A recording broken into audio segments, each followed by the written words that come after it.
ہیں یہ حوالہ اور نسبت اللہ کو بڑی پیاری ہے۔ نواسہ رسول کی نسبت، جگر گوشہ بطول کی نسبت، راکب دوش مصطفیٰ کی نسبت، جگر گوشہ علی المرتضیٰ کی نسبت، شہزادہ گلگوں قبا کی نسبت اور حسین ابن علی رضی اللہ تعالی عنہ کی نسبت اللہ اور اللہ کے رسول کو بڑی محبوب ہے، اور اس پر ہم جتنا فخر کریں ہمارے آباء و اجداد وہ اس در کے غلام، ہمیں اس نسبت کی غلامی حاصل ہے، یہ ہمارا سرمایہ افتخار۔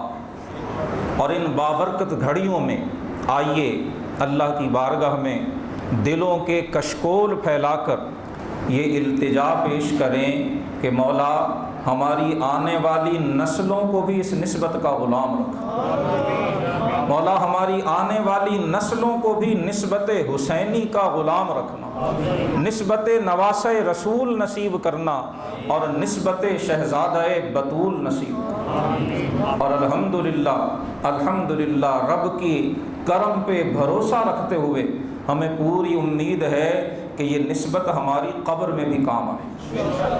ہمارا ایمان ہے کہ میدان محشر میں بھی ہمیں یہ نسبت اللہ کی رحمتوں کی حقدار ٹھہرے۔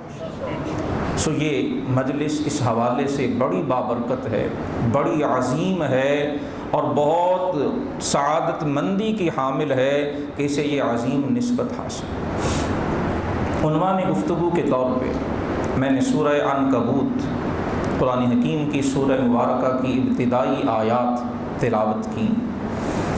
واقعہ کربلا کی عظمت کو سمجھنے کے لیے فلسفہ کربلا ہے کیا، یہ وقوع پذیر ہوا کیوں، اور ایسا کیوں ہوا کہ اتنی عظیم نسبتوں کی حامل شخصیت کو، ایسا عظیم کردار جو اسلامی تاریخ نہیں انسانی تاریخ میں دور دور تک کہیں دکھائی نہیں دیتا، ایسے بے مثل و بے مثال کردار کے ساتھ جو واقعات اور حادثات اس روئے زمین پر 10 محرم الحرام 61 ہجری کو پیش آئے، آخر ان کی علت کیا تھی؟ یہ وہ سوال ہے، یہ وہ نقطہ اور اشکال ہے جو اکثر ذہنوں میں ابھرتا۔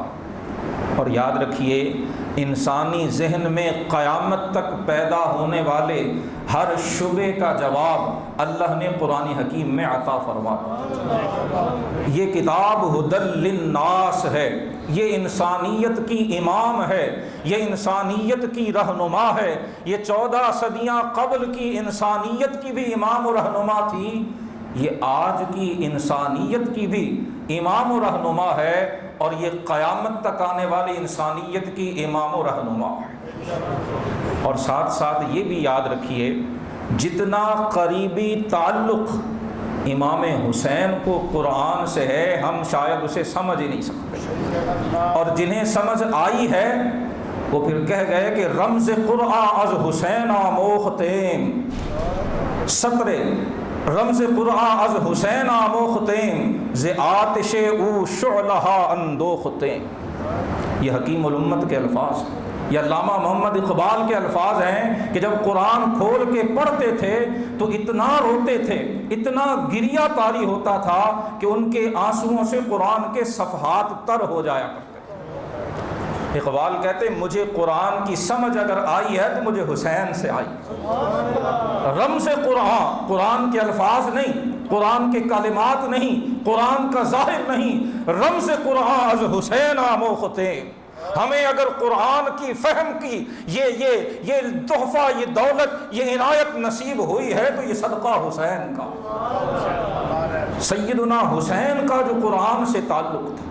اور آج شب عاشور بڑی بابرکت اور مقدس رات ہے، یاد رکھیے گا 61 ہجری کی شب عاشور، یہ 10ویں کی رات خیمہ اہل بیت سے قرآن کی تلاوت کی آوازیں آ گئی۔ سیدنا امام عالی مقام اور آپ کا خانوادہ، آپ کی آل پاک اور آپ کے تمام اصحاب وہ اللہ کی بارگاہ میں قرآن کی تلاوت میں مشغول تھے۔ قرآن سارے سوالات کا حل پیش کرتا ہے۔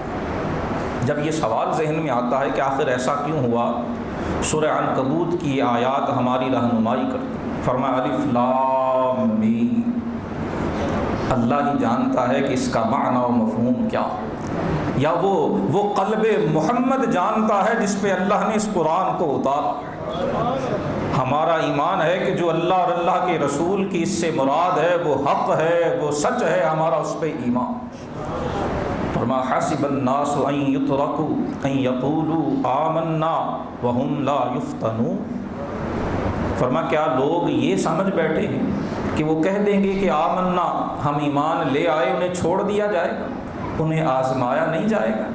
وَلَقَدْ فَتَنَّ الَّذِينَ مِن قَبْلِهِمْ، فرمایا قانون قدرت یہ ہے، اللہ کی سنت یہ ہے، وہ سنت جس کے بارے میں فرمایا سنت اللہ التی قد خلت من قبل، قرآن کے نزول سے پہلے، صاحب قرآن سے پہلے، آخر الانبیاء اور آخر الامم اور آخر الکتب سے پہلے جو انبیاء، جو امتیں، جو کتابیں نازل ہوئیں، ان میں بھی جو اللہ کا طریقہ ہے وہ جاری و ساری رہا ہے۔ وَلَن تَجِدَ لِسُنَّتِ اللَّهِ تَبْدِيلًا، اور اللہ کی سنت، رب کا طریقہ تبدیل نہیں ہوا کرتا۔ فرمایا وَلَقَدْ فَتَنَّ الَّذِينَ مِن قَبْلِهِمْ، جو پہلے لوگ تھے ہم نے انہیں بھی آزمایا۔ ان کی آزمائش کیسے ہوئی؟ جناب ابراہیم علیہ السلام کی حیات طیبہ ساری کی ساری آزمائش سے عبارت ہے۔ جناب اسماعیل علیہ السلام کی زندگی، ابھی قربانی کے ایام گزرے ہیں، اہل ایمان ہمارے قلوب و اذہان ابھی تازہ تازہ ہم نے یہ واقعہ سنا ہے۔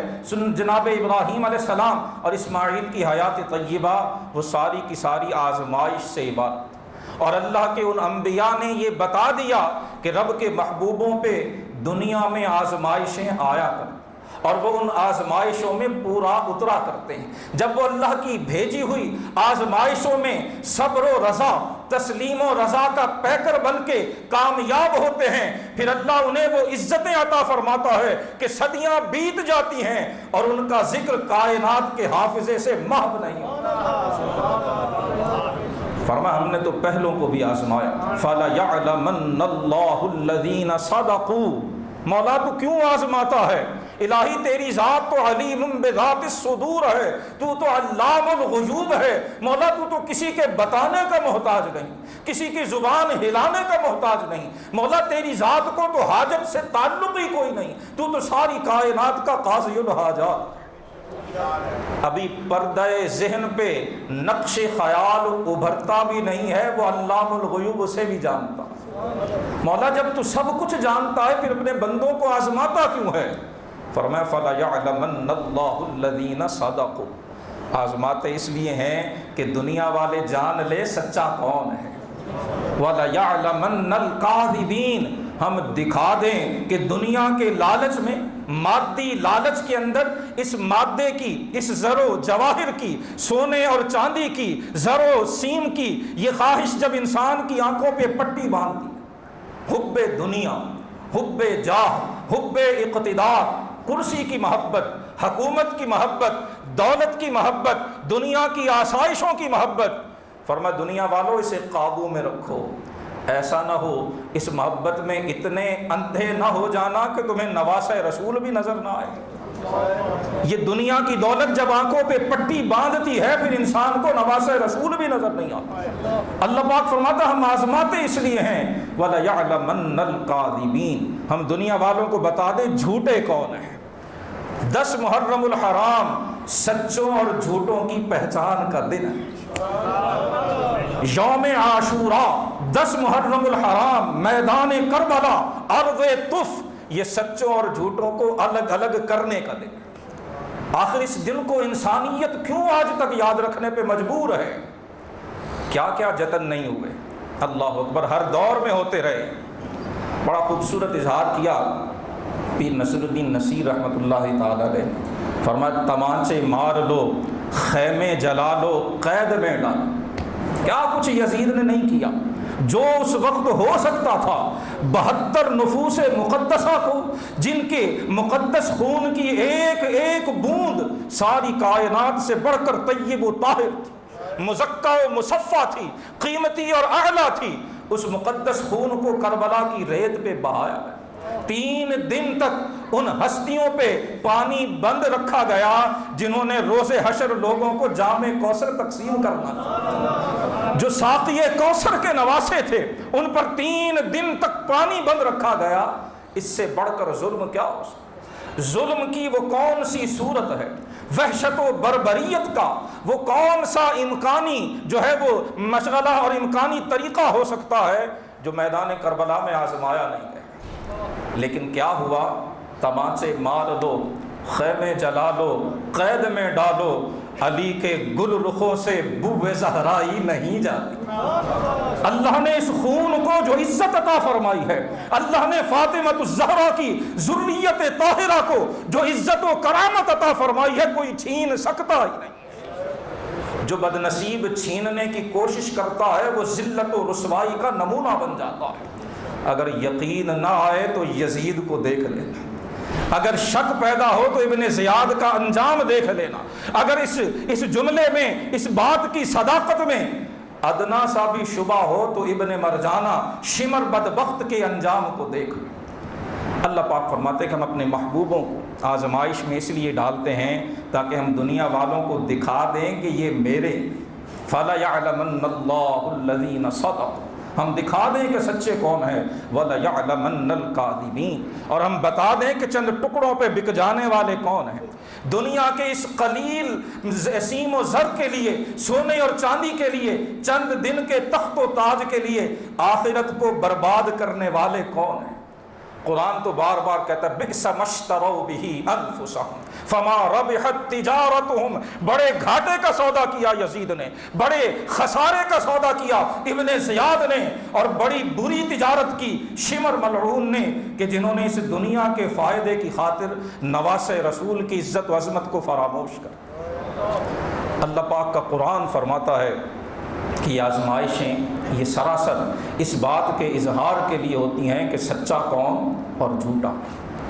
انبیاء کی سیرتیں، ان کی حیات طیبہ اس بات کی گواہ۔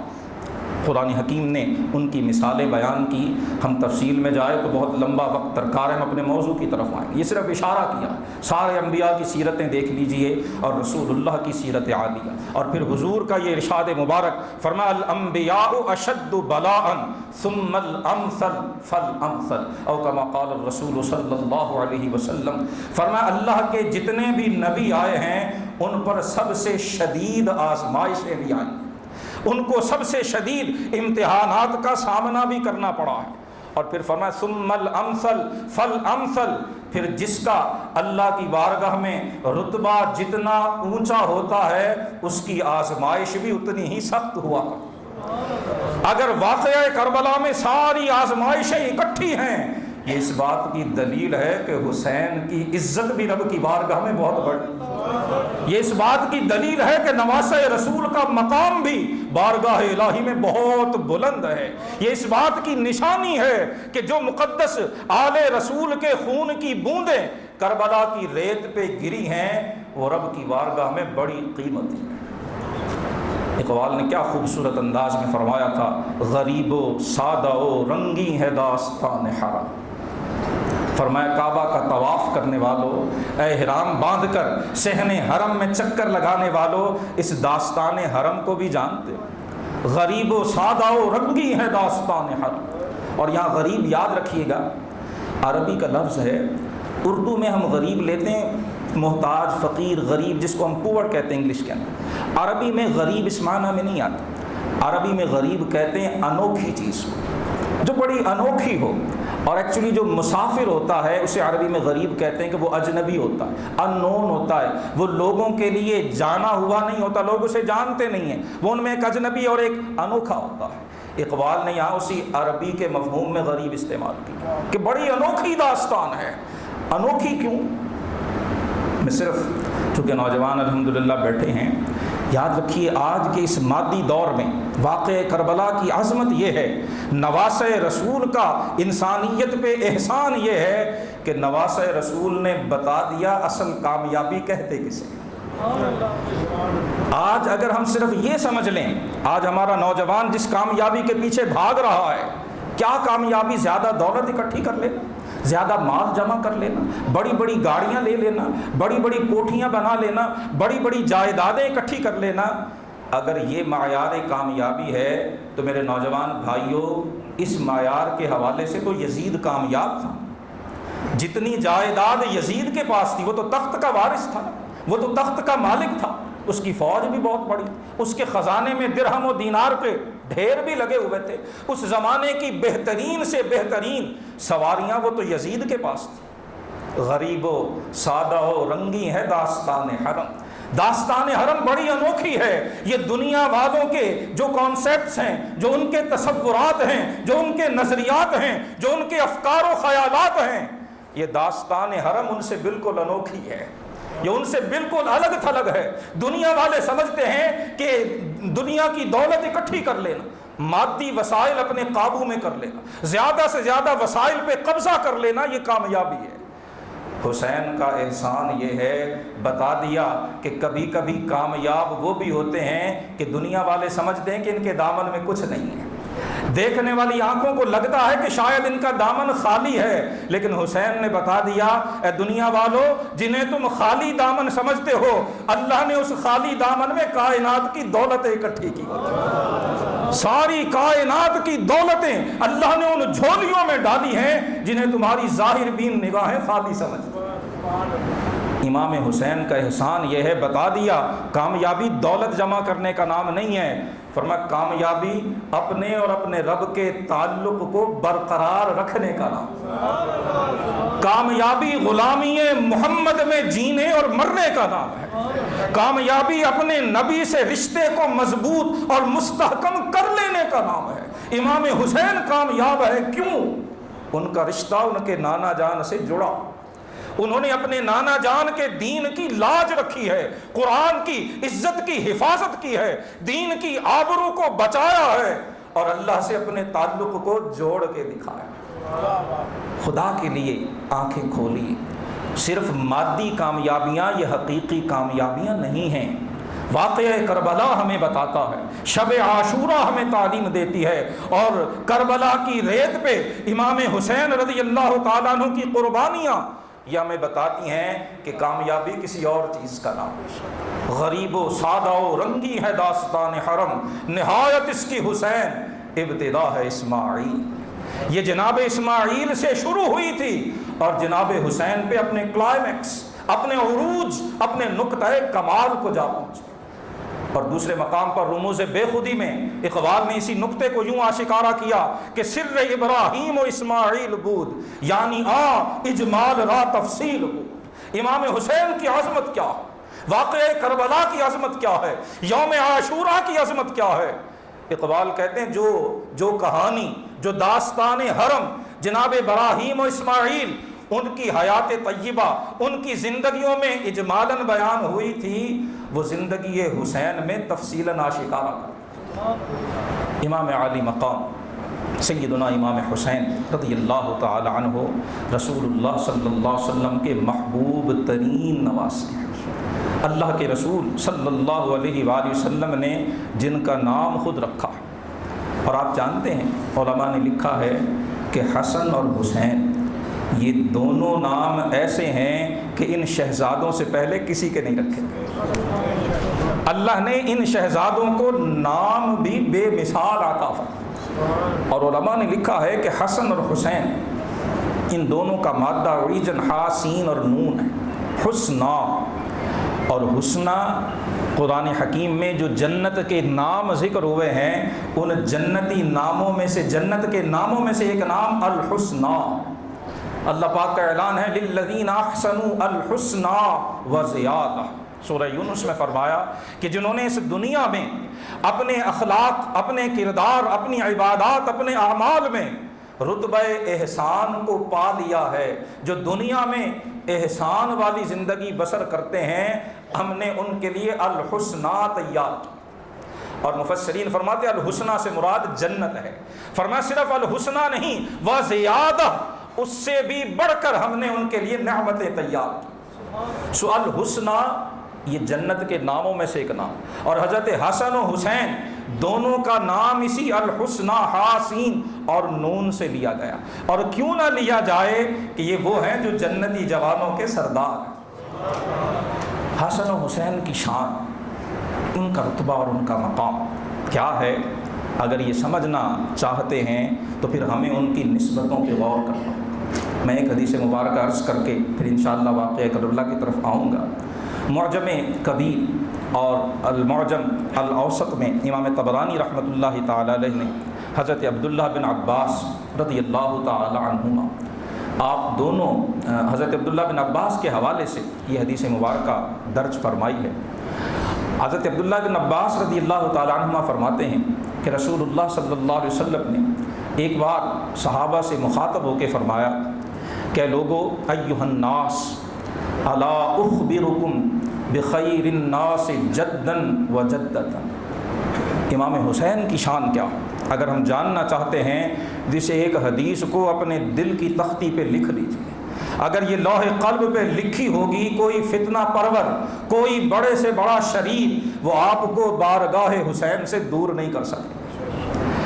اللہ کے رسول فرماتے ہیں کہ صحابہ الا اخبرکم بخیر الناس جدا و جدتا، کیا میں تمہیں ان لوگوں کے بارے میں نہ بتاؤں، اس شخص کے بارے میں نہ بتاؤں کہ جو نانا اور نانی کے لحاظ سے خیر الناس، فرما ساری انسانیت میں سے بہترین ہے، ان جیسا نانا اور نانی کائنات میں کسی کا نہیں. الا اخبرکم بخیر الناس عما وعمتا، اے لوگو کیا چچا اور پھوپھی کے لحاظ سے خوش نصیب ترین سب سے بہترین کون ہے، کیا تمہیں نہ بتاؤں. الا اخبرکم بخیر الناس خالا وخالتا، فرما خالاؤں اور ماموں کے لحاظ سے سب سے بہترین کون ہے، کیا تمہیں نہ بتاؤں. الا اخبرکم بخیر الناس ابا و اما، ماں اور باپ کے لحاظ سے سب سے اعلیٰ ترین کون ہے، کیا تمہیں نہ بتاؤں. یہ الا اخبرکم کا انداز یہ اللہ کے رسول نے لوگوں کو متوجہ کرنے کے لیے، انہیں اپنی جانب زیادہ سے زیادہ متوجہ فرمانے کے لیے یہ اسلوب اختیار فرمایا. اور پھر اللہ کے رسول نے ان ہستیوں کا ذکر فرمایا جنہیں اللہ نے یہ سارے رشتے اس کائنات میں سب سے اعلیٰ اور بہترین عطا فرمایا. اللہ کے رسول نے فرمایا ہما الحسن والحسین، فرمایا ان ساری عزتوں کے حامل میرے یہ دونوں شہزادے حسن اور حسین. اور پھر اللہ کے رسول نے فرمایا جدہما رسول اللہ، فرمایا حسن و حسین کے نانا محمد الرسول اللہ ہے. فرمایا کائنات میں کوئی جس کا نانا ایسا ہو، امام الانبیاء والمرسلین، بعد از خدا بزرگ توئی، قصہ مختصر، جنہیں اللہ نے سب سے بڑی شان اور رتبہ عطا فرمایا ہو، فرمایا وہ حسن و حسین کے نانا. وجدتہما خدیجۃ بنت خویلد رضی اللہ تعالی عنہا، فرمایا حسن و حسین کی نانی خدیجہ بنت خویلد، وہ خدیجہ جنہیں اللہ پاک عرش اعظم سے سلام بھیجتا. صحیح بخاری کی حدیث ہے، جبریل امین علیہ الصلوۃ والتسلیم حضور کی بارگاہ میں حاضر ہوئے، عرض کی حضور خدیجۃ الکبریٰ آپ کی بارگاہ میں کوئی کھانے کی چیز لے کے آ رہی ہیں. حضور خدیجہ کو اللہ کی طرف سے سلام ارشاد فرمایا. اور جبریل نے عرض کی حضور خدیجہ کو میری طرف سے بھی سلام کہہ دیجیے. اور ساتھ ہی فرمایا کہ حضور خدیجہ کو اللہ کی طرف سے جنت میں ایک بہترین موتی کے محل کی بشارت عطا فرمائی. وہ خدیجہ حضرت حسن و حسین کی نانی.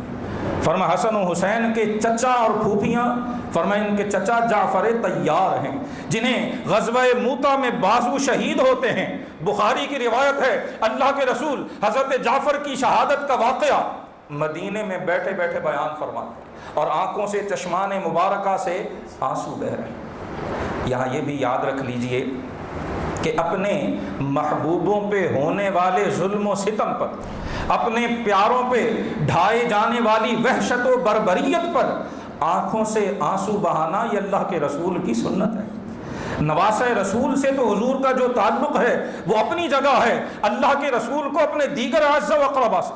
جعفر طیار حضرت علی کے بھائی ہیں، حضرت حسن و حسین کے چچا ہیں، غزوہ موتا میں تشریف لے جاتے ہیں. عالم اسلام، لشکر اسلام کا جھنڈا ہاتھوں میں ہے، دشمن ان کے بازوؤں کو شہید کرتے ہیں. حضور مدینے میں بیٹھے بیٹھے سارا منظر صحابہ کو بتا رہے ہیں اور ساتھ ہی ساتھ آنکھوں سے آنسو بھی بہہ رہے ہیں۔ اور پھر بتایا کہ حضرت جعفر رضی اللہ تعالیٰ عنہ کی شہادت ہو گئی، دونوں بازو بھی شہید ہوئے، اپنی جان بھی اللہ کی راہ میں قربان کر دی۔ حضور کی آنکھوں سے آنسو بہ رہے۔ صحابہ کہتے ہیں ہم بھی بڑے غمزدہ اور دکھی ہوئے۔ تھوڑی دیر بعد اللہ کے رسول صلی اللہ علیہ وسلم نے نگاہ اوپر اٹھائی اور رسول اللہ نے مسکرانا شروع کر دیا۔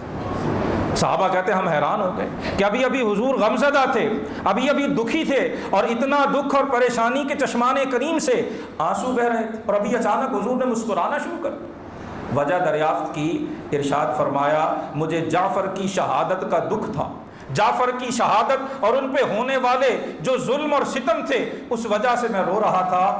آنکھیں اٹھا کے دیکھا تو میں نے دیکھا کہ میرے مالک نے، میرے رب نے جعفر کو ان کے شہید بازوؤں کے بدلے 2 پر عطا کیے ہیں، اور جعفر ان پروں کے ساتھ جنت کے باغات میں اڑ رہے ہیں۔ ان کو کہا ہی جعفر تیار جاتا ہے، اور صحیح بخاری کی روایت میں ہے حضرت عبداللہ بن عمر رضی اللہ تعالی عنہما جب بھی حضرت عبداللہ بن جعفر سے، حضرت جعفر کے صاحبزادے سے ملتے، آپ سلام کہتے تو یوں کہتے السلام علیکہ یا ابن ذی الجناحین، اے اس ہستی کے فرزند دل بند جنہیں اللہ نے جنت میں 2 پر عطا کیے۔ حضور بتاتے ہیں کہ میرے حسن و حسین کے چچا وہ جعفر تیار ہیں۔ فرمایا ان کی پھوپھی وہ ام ہانی بنت ابی طالب ہیں، جن کے گھر سے رسول اللہ کے سفر معراج کا آغاز ہوا تھا۔ فرمایا میرے حسن و حسین کے ماموں، فرمایا وہ ابراہیم ہیں، وہ قاسم ہیں، وہ عبداللہ ہیں، وہ طیب و طاہر ہیں، وہ رسول اللہ کے فرزند ارجمند۔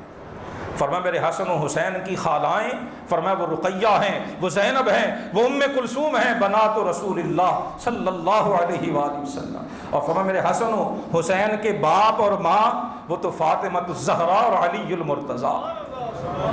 یہ وہ ہستیاں ہیں جنہیں رسول اللہ نے اپنے وجود اطہر کا ٹکڑا ارشاد فرمایا۔ اور ایک روایت میں کہ حضور نے حضرت سیدنا علی المرتضیٰ، حضرت فاطمۃ الزہرا اور حضرت حسن و حسین رضی اللہ تعالیٰ عنہ مجمعین انہیں مخاطب کر کے فرمایا سن لو، انا حرب لمن حاربتم وسلم لمن سالمتم، اے علی، اے فاطمہ، اے حسن، اے حسین، جو تم سے جنگ کرے گا میں محمد مصطفیٰ اس سے جنگ کروں، اور فرمایا جو تم سے صلح کرے گا میں محمد مصطفیٰ اس سے صلح کروں۔ ہمارے پاس، مسلمان کے پاس چوائس ہے ہی نہیں سوائے سیدنا حسین کے قدموں میں بیٹھنے کے، سوائے بارگاہ حسینی کے، سوائے قدمان نواسہ رسول کے، ہمارے پاس دوسری جا ہی نہیں۔ کیوں کہ جو حسین کے قدموں میں بیٹھتا ہے اسے محمد مصطفیٰ کی بارگاہ نصیب، اور جو حسین کے قدموں سے اٹھتا ہے، جو وہاں سے کنارہ کشی کرتا ہے، وہ بارگاہ مصطفیٰ سے دور کر دیا۔ اور ایک روایت میں حضور نے فرمایا جو حسن و حسین سے محبت کرتا ہے وہ مجھ سے محبت کرتا ہے، اور جو مجھ سے محبت کرتا ہے فرمایا اللہ اس سے محبت کرتا ہے۔ ومن ابغضہما، اور جو ان سے بغض رکھتا ہے، اللہ کی پناہ، اللہ ہماری آنے والی نسلوں کو بھی اس بغض سے محفوظ فرمائے، اللہ ہمیں ان لوگوں کے پڑوس سے بھی، ان کی محفلوں سے بھی محفوظ کرے جن کے دلوں میں حسن و حسین کا بغض ہے۔ حضور نے فرمایا جو ان سے بغض رکھتا ہے وہ مجھ محمد مصطفیٰ سے بغض رکھتا ہے، اور جو مجھ سے بغض رکھتا ہے فرمایا پھر اللہ پاک بھی اسے ناپسند فرمائے، پھر وہ رحمت الہی سے ہمیشہ ہمیشہ کے لیے دور کر دیا۔ امام عالی مقام رضی اللہ تعالی عنہ نے اس شان سے پرورش پائی کہ گھٹی میں لعاب دہن اللہ کے رسول عطا فرماتے ہیں، کان میں اذان اللہ کے رسول ارشاد فرماتے ہیں، عقیقہ حسن و حسین کی طرف سے اللہ کے رسول فرماتے ہیں، کندھوں پہ اللہ کے رسول بٹھاتے ہیں، مسجد نبوی ہے، صحابہ کہتے ہیں ہم جماعت میں حاضر ہیں، عبداللہ بن شداد رضی اللہ تعالی عنہ راوی ہیں، فرماتے ہیں حضور نے سجدہ کیا اور سجدہ طویل ہو گئے، ساری مسجد نبوی جماعت صحابہ منتظر ہے، راوی حدیث حضرت عبداللہ بن شداد کہتے ہیں میرے والد گرامی شداد جو اس موقع پر موجود تھے اس نماز میں حاضر تھے، کہتے ہیں جب کافی وقت گزر گیا جو معمول تھا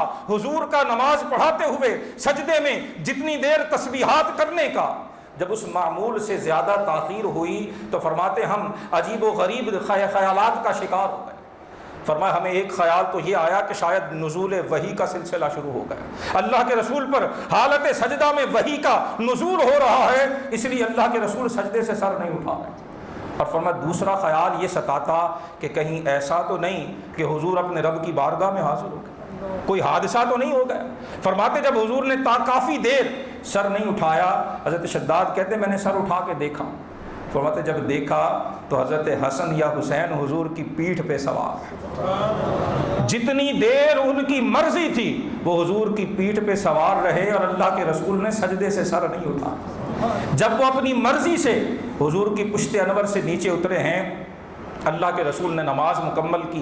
حضرت شداد کہتے میں نے تو دیکھ لیا لیکن بہت سے صحابہ نے دیکھا ہی نہیں، سر ہی نہیں اٹھایا، حیران ہوئے۔ نماز کے بعد عرض کی، وجہ دریافت کی کہ یا رسول اللہ آج سجدہ اتنا طویل ہوا جتنا پہلے کبھی نہیں ہوا۔ اللہ کے رسول نے فرمایا، اور وجہ پوچھی صحابہ نے کہ حضور وجہ کیا تھی؟ ہمارے ذہن میں تو یہ خدشات جنم لے رہے تھے۔ اللہ کے رسول نے فرمایا ان میں سے کوئی بات نہیں تھی، نہ اللہ کی وحی کا نزول ہوا تھا اور نہ ہی کوئی دوسرا خدشہ جو تمہارے ذہنوں میں ہے وہ رونما ہوا یہ کہ ان ابنی ھذا، فرمایا میرا یہ بیٹا یہ میری پیٹھ پہ سوار ہوا اور میرا دل نہیں چاہا کہ میں اس کی مرضی کے بغیر اسے پیٹھ سے اتاروں۔ اللہ کے رسول جن کے اتنے ناز اٹھاتے حالت نماز میں، اور نماز جو اللہ کے رسول کی نماز، کیا کائنات میں کسی کو ایسی نماز نصیب ہو سکتی جو خشوع و خضوع، جو للہیت، جو توجہ اللہ، جو کیفیت احسان نماز محمدی کا خاصہ ہے، وہ کسی غیر کے لیے تو سوچا بھی نہیں جا سکتا۔ اس حالت نماز میں بھی رسول اللہ کو جن کا اتنا پاس رہتا ہے وہ حسن و حسین، رسول اللہ کے بطن اطہر پر جو چڑھ کے کھیلا کرتے، حضور پر جو سواری کرتے، صحابہ دیکھتے اور عرض کرتے نعم المرکب یا غلام، اے حسن اے حسین آپ کیسے خوش نصیب ہیں، اللہ نے آپ کو کتنی پیاری سواری عطا کی۔ جب صحابہ ان کی سواری کی تعریف کرتے، جو پشت محمد پہ سوار ہوتے، رسول اللہ دیکھنے والی آنکھوں کو بتاتے کہ تمہیں صرف سواری کے حسن و جمال کا تو پتہ ہے، سواری کے فضل و کمال کی تو خبر ہے، سوار کا فضل و کمال ابھی تمہارے سامنے آشکارا نہیں ہوا۔ ابھی صحابہ نہیں جانتے تھے، اللہ کے رسول کو خبر تھی کہ میرے ان نواسوں نے میرے دین کی آبرو کو کیسے بچانا۔ رسول اللہ کی نگاہ نبوت باخبر تھی، حضور واقف تھے کہ میرے یہ نواسے میرے دین کے پہرے دار۔ اللہ کے رسول صلی اللہ علیہ وسلم اس درجہ ان ہستیوں سے پیار فرماتے، اور الحمدللہ گزشتہ تقریباً یکم محرم الحرام سے ہم نے تفصیل کے ساتھ فجر کے دروس میں خلافت راشدہ کی مختصر تاریخ عرض کی تھی۔ حضرت امام حسن و حسین رضی اللہ تعالی عنہما دونوں نے رسول اللہ صلی اللہ علیہ وسلم کی حیات طیبہ میں، خلفائے راشدین کے زمانے میں، اور پھر سیدنا امام حسن رضی اللہ تعالی عنہ کے 41 ہجری میں حضرت معاویہ رضی اللہ عنہ کے ہاتھ پہ بیعت کر لینے کے بعد ایک لمبا عرصہ حضرت معاویہ کے زمانہ امارت میں حضرت حسن اور حضرت حسین نے گزارا۔ آج واقعہ کربلا یقیناً بیان ہونا چاہیے، سنا بھی جانا چاہیے، لیکن یاد رکھیے واقعہ کربلا امام حسین کی زندگی کا نقطہ عروج ہے۔ جب آپ کی شہادت ہوئی ہے عمر مبارک کم و بیش 56 سال کے قریب تھی یا 57 سال، ایک روایت کے مطابق پیدائش 4 ہجری میں ہے، اگر اسے درست مانا جائے تو 57 برس بنتی ہے، اور جو زیادہ مشہور ہے 5 ہجری میں پیدائش ہے، 61 ہجری میں شہادت ہے، 56 سال عمر بنتی ہے، جو معروف قول ہے۔ آخر وہ 56 سال امام حسین نے کیسے گزارے؟ آج شب عاشور ہمیں اس سوال اور اس چیز کو بھی اپنے ذہن میں واضح رکھنا ہے۔ یہ 56 سال واقعہ کربلا سے پہلے بھی یہ آسمان گواہ ہے، یہ زمین گواہ ہے، حسن و حسین کی زندگیاں قرآن و سنت کی تفسیر بن کے گزری۔ حسن و حسین کی زندگیاں قرآن و سنت کی عملی تعبیر بن کے گزری ہیں۔ قرآن جن اخلاق حسنہ کی دعوت دیتا ہے، حسن و حسین کی زندگیوں سے وہ اخلاق نظر آیا کرتے۔ حسن و حسین ظاہر میں بھی رسول اللہ کا پرتو تھے، رسول اللہ کا عکس جمیل تھے، ظاہری شباہت بھی حاصل تھی، اور ان کے اخلاق، ان کا کردار، ان کے اوصاف وہ بھی اخلاق محمدی کا آئینہ تھے۔ نعرہ تکبیر، اللہ، نعرہ رسالت، نعرہ حیدری، نعرہ غوثی۔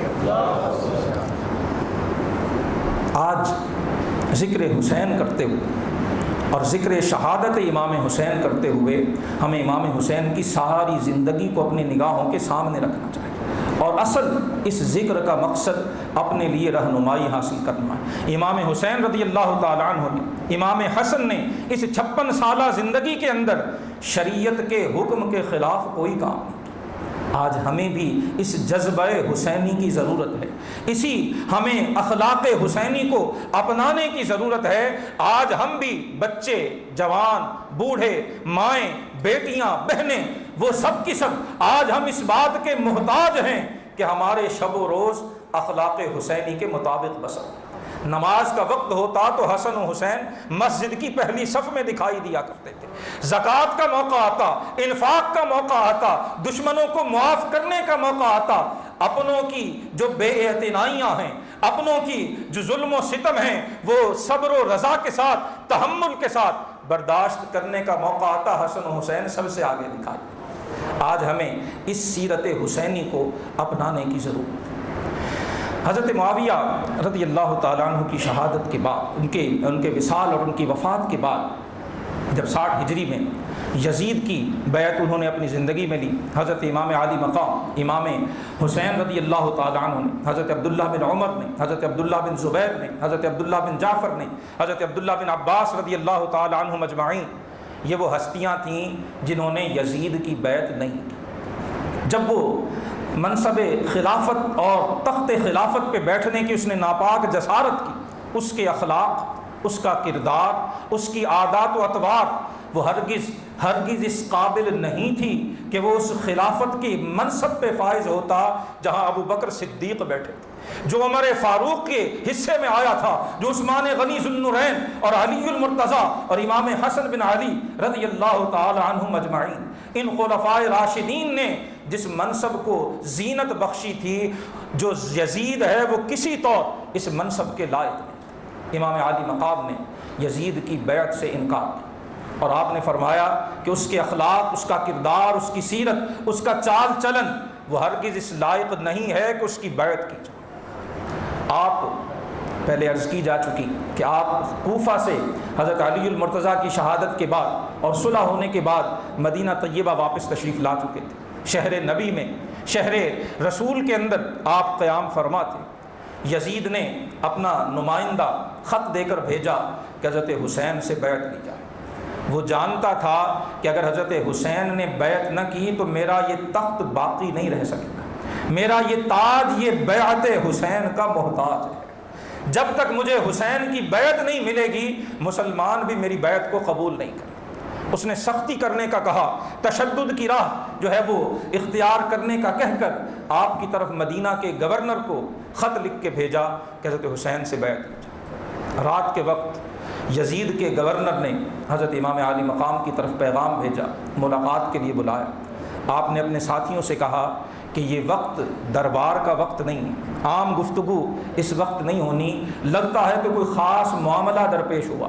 چونکہ خبریں چل رہی تھیں، آپ نے فرمایا لگ یہ رہا ہے کہ معاویہ وصال کر گئے ہیں، یزید تخت پہ بیٹھ چکا ہے اور اب وہ میری بیعت لینا چاہتا۔ امام عالی مقام نے اپنے چند جانثاروں کو ساتھ لیا اور گورنر مدینہ کے پاس تشریف لے گئے۔ اپنے ساتھیوں سے کہا کہ تم نے یہاں باہر بیٹھنا ہے اور کسی صورت یہاں سے ہلنا نہیں، اگر میری آواز بلند ہوتے دیکھو تو فوراً اندر آ جاؤ۔ آپ اندر تشریف لے گئے۔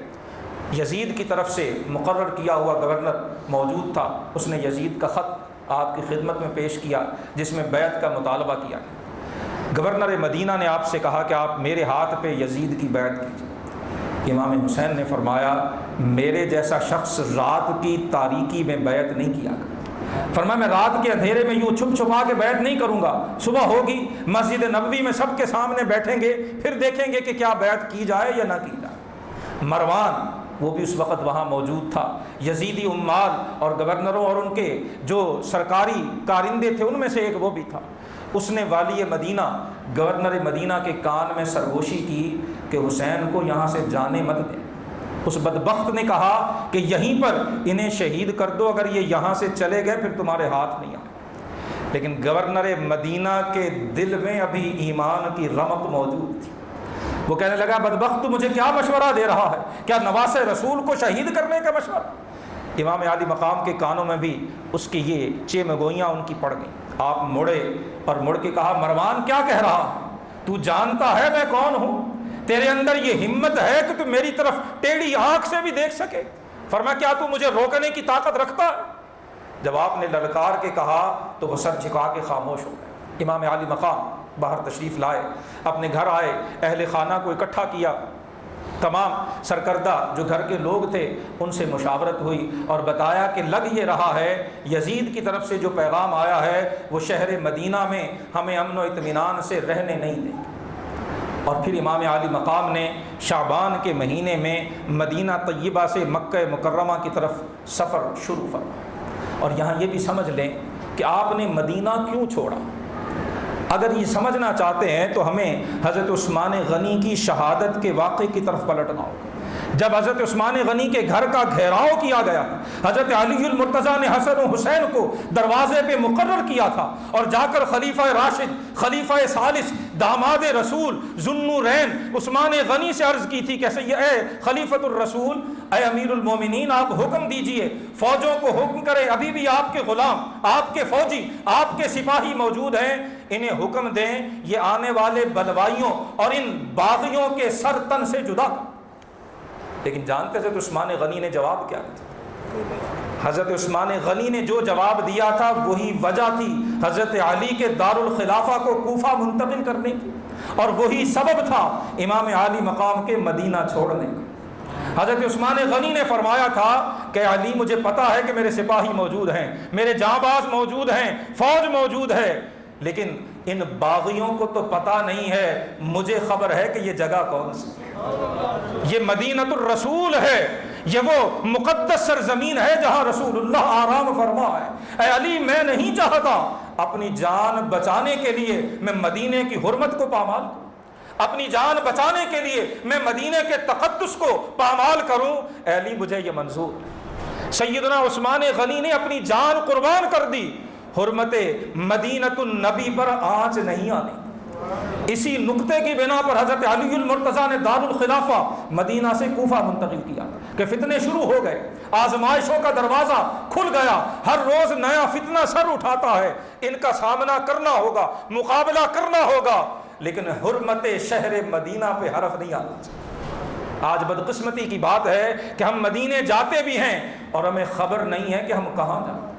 مسجد نبوی کے اندر، مدینۃ النبی کے اندر سیاسی نعرے بازیاں آج ہم کر رہے ہیں، اور حسین نے، نواسہ رسول نے مدینہ چھوڑنا گوارا کر لیا تھا کہ حرمت شہر رسول پہ حرف نہ آئے، آبروء مدینۃ النبی پہ حرف نہ آئے۔ آج ہمیں خبر ہی نہیں ہے کہ شہر مدینہ کی عزت و آبرو ہے کیا۔ اللہ اکبر۔ اور پھر وہ رات، شعبان کی وہ رات، کیسی رات ہوگی جب نواسہ رسول مدینہ طیبہ سے نکلے۔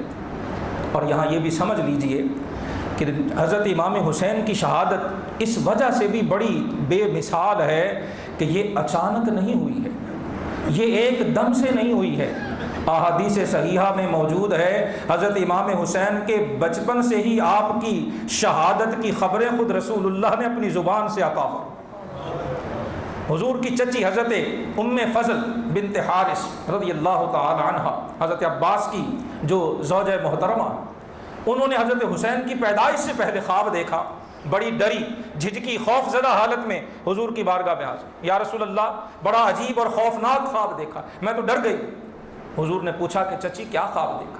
پھر کہنے لگی کہ حضور ہمت نہیں ہوتی، حوصلہ نہیں پڑ رہا زبان پہ لانے کا، بڑا خوف اور ڈر ہے مجھے۔ حضور نے فرمایا کہ حوصلہ رکھو، جو بھی دیکھا ہے مجھے بتاؤ، میں تمہیں اس کی تعبیر بتاؤں۔ حضرت ام فضل نے عرض کی، یا رسول اللہ میں نے دیکھا ہے کہ وہ آپ کے وجود اقدس کا ایک ٹکڑا جدا ہوا، آپ کے وجود مقدس سے ایک ٹکڑا الگ کیا گیا اور الگ کر کے میری گود میں ڈالا گیا۔ یا رسول اللہ آپ کے وجود اقدس سے ٹکڑا علیحدہ ہو؟ حضور میں تو یہ دیکھ کے ڈر گئی، حضور میں تو خوف زدہ ہو گئی، اللہ کے رسول مجھے تو بتانے کا حوصلہ نہیں ہو رہا۔ حضور نے سنا تو مسکرا پڑے، فرمایا چچی یہ تو بڑا مبارک خواب ہے، تم بلا وجہ گھبرا رہے۔ عرض کی حضور کیا اس کی تعبیر ہے؟ فرمایا تعبیر یہ ہے کہ میری فاطمہ کو اللہ شہزادہ عطا کرے گا۔ اب حضور کی حدیث پھر یاد کریں، حضور نے فرمایا فاطمہ تو بضعۃ منی، فاطمہ میرے وجود کا ٹکڑا ہے۔ جب فاطمہ حضور کے وجود کا ٹکڑا ہے تو فاطمہ کے لخت جگر بھی حضور کے وجود کا ٹکڑا ہے۔ حضرت ام فضل نے خواب دیکھا، حضور نے تعبیر بیان کی، امام حسین کی ولادت ہوئی، حضرت ام سلمہ رضی اللہ عنہا کے ہاں حضور تشریف فرما ہے۔ حضرت ام سلمہ کہتی ہے میں نے دیکھا حضور حضرت حسین سے کھیل رہے ہیں، انہیں پیار کر رہے ہیں، میں کسی کام میں لگ گئی، تھوڑی دیر کے بعد میں نے دیکھا تو رسول اللہ کی گود میں حضرت حسین ہیں، حضور پیار بھی کر رہے ہیں اور رو بھی رہے ہیں۔ فرماتی میں بڑی حیران ہوں۔ اور بعض روایات میں کہ حضور کے پاس بارش کا فرشتہ خاص طور پر حاضر ہوا، اللہ کے رسول نے حجرے کا دروازہ بند کرنے کا حکم دیا، ام المومنین سے فرمایا کہ کسی کو میرے پاس مت آنے دینا، اللہ کی وحی آئی ہے۔ ام المومنین کسی کام میں مصروف ہوئیں، حضرت حسین چھوٹے تھے، اچانک دوڑے اور دوڑ کر حضور کی گود میں جا کے بیٹھ گئے۔ فرشتے نے جب دیکھا اللہ کے رسول سے عرض کی اور رسول اللہ صلی اللہ علیہ وسلم حضرت حسین کو پیار کرنا شروع کر دیں۔ فرشتہ پوچھتا ہے کہ اللہ کے نبی کیا آپ اس سے محبت کرتے ہیں؟ حضور نے فرمایا ہاں، یہ تو میری آنکھوں کا چین ہے، یہ تو میرے دل کا سرور ہے۔ وہ فرشتہ کہنے لگا کہ یا رسول اللہ، آپ کی امت آپ کے اس شہزادے کو شہید کرے گی، اور آپ کی امت اس شہزادے کو جس زمین پہ شہید کرے گی، اگر آپ اجازت دے تو میں وہاں کی مٹی بھی آپ کو لا کے دکھا سکتا ہوں۔ اور پھر حدیث میں ہے کہ اللہ کے رسول کی خدمت میں فرشتے نے وہ مٹی پیش کی، اور سنن ترمذی میں ہے رسول اللہ صلی اللہ علیہ وسلم نے وہ مٹی ام المومنین حضرت ام سلمہ کو عطا فرمائی، اور عطا فرما کے حضور نے ارشاد فرمایا کہ جب اذا تحولت هذه التربة دما فاعلمی ان ابنی هذا قد قتل، فرمایا کہ ام سلمہ یہ مٹی محفوظ کر کے رکھ لو، جس دن یہ مٹی خون میں تبدیل ہو جائے جان لینا میرے نواسے کو شہید کر دیا گیا۔ امام حسین کے بچپن میں ہی اللہ کے رسول نے بشارت بھی دی شہادت کی، اور اس مقام کی مٹی بھی عطا فرمائی۔ اللہ اکبر۔ اور اب یہاں ٹھہر کر تھوڑا سا یہ بھی سن لیں، سمجھ لیں کہ حضور نے یہ مٹی حضرت ام سلمہ ہی کو کیوں عطا فرمائی۔ علماء لکھتے ہیں کہ سن 61 ہجری میں جب حضرت امام حسین کی شہادت کا واقعہ پیش آیا ہے، اس وقت حضور کی ازواج میں اگر کوئی بقید حیات تھی تو حضرت ام سلمہ، باقی تمام ازواج مطہرات کا وصال ہو چکا تھا، بعض حضور کی حیات طیبہ میں ہی اور بعض بعد کے ادوار میں رسول اللہ صلی اللہ علیہ وسلم کی ازواج ساری وصال فرما گئی۔